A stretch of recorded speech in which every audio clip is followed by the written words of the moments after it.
Hello friends, Assalamu alaikum. I hope you all are doing very well, mashallah.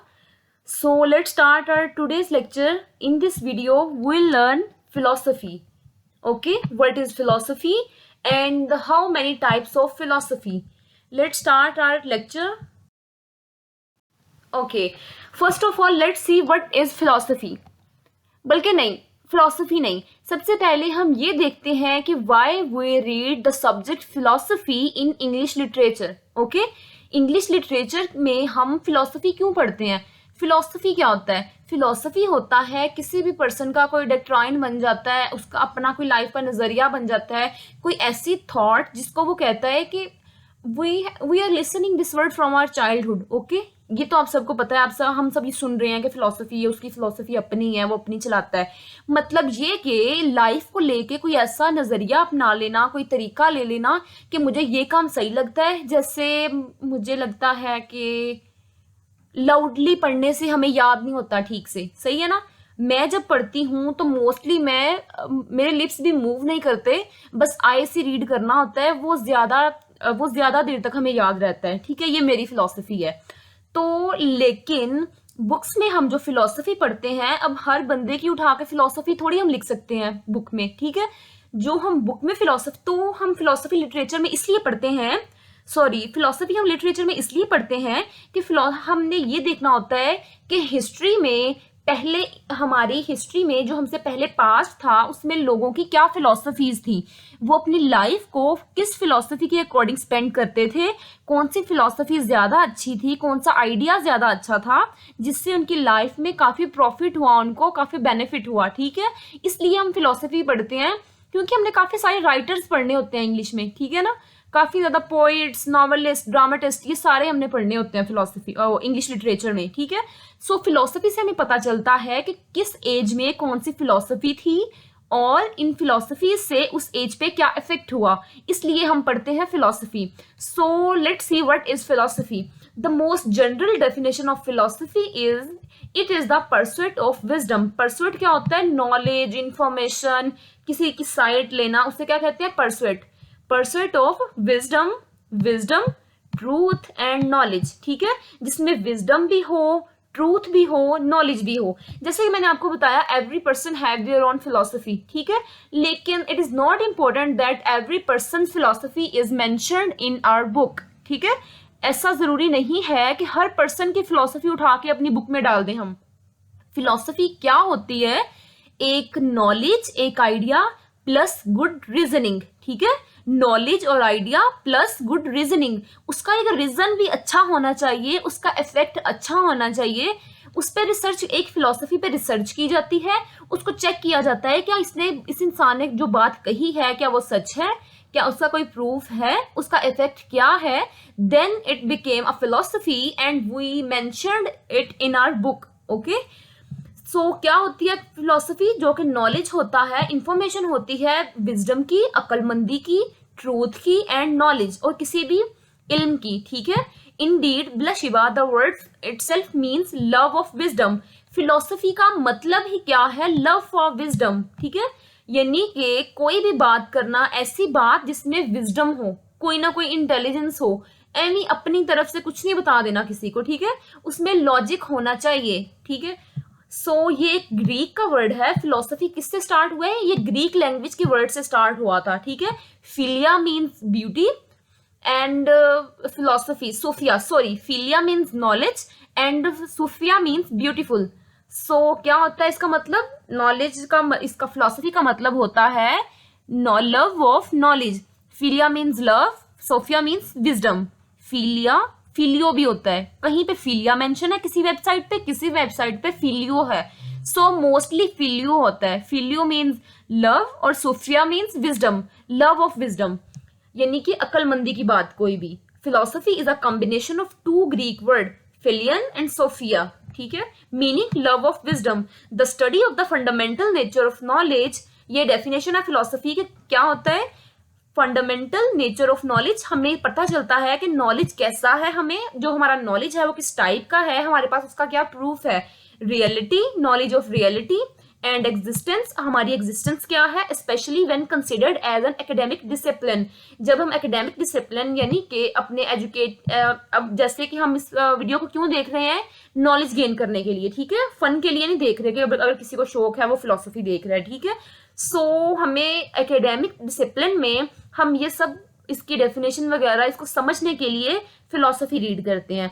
In the academic world philosophy distinguish a certain area of study, philosophy क्या करती है, distinguish करती है, difference create करती है areas में, aspects में, science के एंड ह्यूमैनिटीज, ठीक है, कि एक एज में साइंस का क्या एस्पेक्ट था, साइंस का क्या रोल था और ह्यूमंस का क्या रोल था, ह्यूमैनिटी कैसी थी, ठीक है।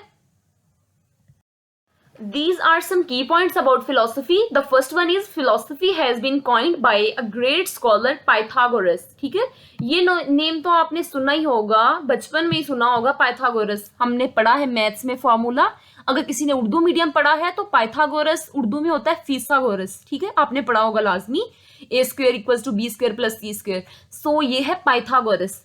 पाइथागोरस जो एक स्कॉलर हैं, उन्होंने इस टर्म को कॉइन आउट किया है, कि उन्होंने इसको इन्वेंट किया था। The father of philosophy is Socrates, ठीक है, सॉक्रेट क्या है, father of philosophy. The father of new modern philosophy is Rene Descartes. The pronunciation of this word is Rene Descartes, okay, Descartes नहीं, रेन डिकार्ट। इनको क्या कहते हैं, new father of new modern philosophy. सो हमें ये पता चल गया कि what is philosophy. Now will learn the types of philosophy. यहाँ पे मैंने 4 जो इसकी इंपॉर्टेंट टाइप्स हैं, मेन ब्रांचेस हैं, वो मेंशन की हैं। First is metaphysics, second is epistemology, third one is axiology and the last one is logic. Okay, so metaphysics, Meta का मतलब होता है बियॉन्ड, फिजिक्स का मतलब होता है अपनी एग्जिस्टेंस से, ठीक है। मेटाफिजिक्स का मतलब हुआ कि अपनी एग्जिस्टेंस से बियॉन्ड, किसी भी फिजिकल अपीयरेंस से बाहर होके सोचना, स्पिरिचुअलिटी से रिलेट करता है ये, ठीक है।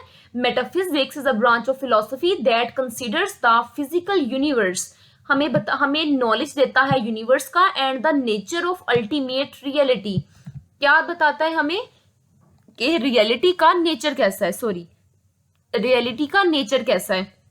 अगर हमें एमसीक्यूज में आ जाए तो इसका ऑप्शन होगा being, knowing.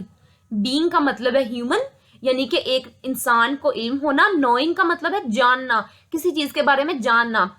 Knowledge of universe भी हो सकता है, कि यूनिवर्स का नॉलेज होना, कि इस दुनिया में क्या है, ये कैसे है, ये कैसे एग्जिस्टेंस हुई इस दुनिया में, ये सारा कुछ जो नॉलेज है किसमें आता है, मेटाफिजिक्स में, ठीक है।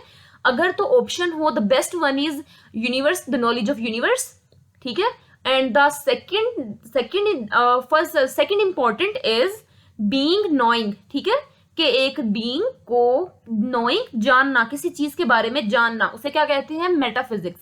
The second one is epistemology. एपिस्ट का मतलब होता है नॉलेज, ठीक है, और लॉजी का मतलब तो नॉलेज ही होता है। So epistemology is a branch of philosophy that considers how people come to learn what they know. इसमें अब देखें जरा, कितनी अजीब सी बात है कि जिसमें लोग जानते हैं, क्या लर्न करते हैं, क्या सीखते हैं, व्हाट दे नो, कि वो क्या जानते हैं। इसका मतलब है कि हम इस चीज के बारे में सोचते हैं कि मुझे क्या पता है, मैं क्या जानती हूं, मैं क्या सोच रही हूं। तो क्या हुआ इसका मतलब, नेचर ऑफ नॉलेज। हमने ये चेक करना है एपिस्टेमोलॉजी में कि नेचर क्या है, किस टाइप, जैसे हम कहते हैं कि उस इंसान की नेचर ये है, वो बहुत सीरियस है, ठीक है। तो हमने इसमें क्या देखना है, नेचर ऑफ नॉलेज। इसमें हमने नॉलेज समझना है, नॉलेज एक बंदा है, हमने उसका नेचर देखना है कि नॉलेज का नेचर कैसा है, किस टाइप का नॉलेज है हमें, ठीक है। Derived from Greek word episteme means knowledge, जैसे कि मैंने आपको बताया एपिस्टीम का मतलब है नॉलेज, ग्रीक का वर्ड है ये। और अंडरस्टैंडिंग, कि हमारी अंडरस्टैंडिंग कैसी है। Epistemology refer to the nature and origin of knowledge. Nature और ओरिजिन हम देखते हैं अपने नॉलेज का, कि हमारा ये नॉलेज जो हमें किसी चीज के बारे में है कहाँ से आया और इसमें ट्रूथ कैसा है। The third one is axiology. Axiology का, एक्सियो का मतलब होता है वैल्यू, ठीक है। Axiology is the branch of philosophy that considers the study of principles. इसमें हम प्रिंसिपल्स देखते हैं और वैल्यूज देखते हैं कि एक चीज की इस दुनिया में क्या वैल्यू है, क्या वो चीज वैल्यूएबल है या नहीं है, ठीक है। These values are divided into 2 kinds. इसको हमने 2 काइंड्स में डिवाइड किया है। The first one is ethics and the second one is aesthetics. Ethics में क्या आ जाता है कि उसका नेचर कैसा है, उसका मोरल कैसा है, उस इंसान की अखलाकियात कैसी हैं, ठीक है। और एस्थेटिक्स में क्या आ जाता है, ब्यूटी, उसकी फिजिकल अपीयरेंस, उसका वे ऑफ स्पीकिंग, सारा कुछ एस्थेटिक्स में आ जाता है, ठीक है। तो इसे कहते हैं axiology, the knowledge of values, कि एक इंसान की वैल्यूज कैसी हैं, उसकी इकदार कैसी हैं। The last and the fourth one is logic. Logic, अब हमें लफ्ज लॉजिक से ही पता चल रहा है, हम हर बंदा अपना लॉजिक तो लड़ाता ही रहता है। तो लॉजिक क्या है, logic is a branch of philosophy that seeks to organise reasoning. इसमें हम देखते हैं किसी चीज के पीछे रीजन क्या है, क्या लॉजिक, क्या लड़ाया उसने किसी चीज को लेने के लिए, उसका लॉजिक क्या था, उसका रीजन क्या था। स्टूडेंट्स ऑफ लॉजिक, जो स्टूडेंट्स होते हैं लॉजिक के सब्जेक्ट के, वो लर्न क्या करते हैं, how to think in a structurally sound manner, कि हमने सोचना कैसे है। लॉजिक एक जो नॉलेज होता है उसको गेन करके इंसान की लाइफ चेंज हो जाती है, ठीक है। सो जो लॉजिक के स्टूडेंट्स होते हैं उनकी लाइफ तो फिर एक सेपरेट टाइप की होगी ना, उनको सिखाया ही क्या जाता है, सोचना सिखाया जाता है उनको। लॉजिक के सब्जेक्ट के स्टूडेंट्स को सोचना सिखाया जाता है कि सोचने के भी स्टेप्स होते हैं। फर्स्ट ऑफ ऑल आप उसकी रीजन देखें, देन किसी को ब्लेम करें या देन प्रूफ फाइंड करें, ठीक है। सो लॉजिक में क्या होता है, knowledge of reasoning. Logic has 2 types, logic की 2 टाइप्स होती हैं, deductive reasoning and the inductive reasoning, ठीक है। ये भी इसके टाइप्स हैं, ये थोड़ी ब्रॉड हैं। इसके डिडक्टिव में होता है general to specific and inductive में होता है स्पेसिफिक टू जनरल, ठीक है।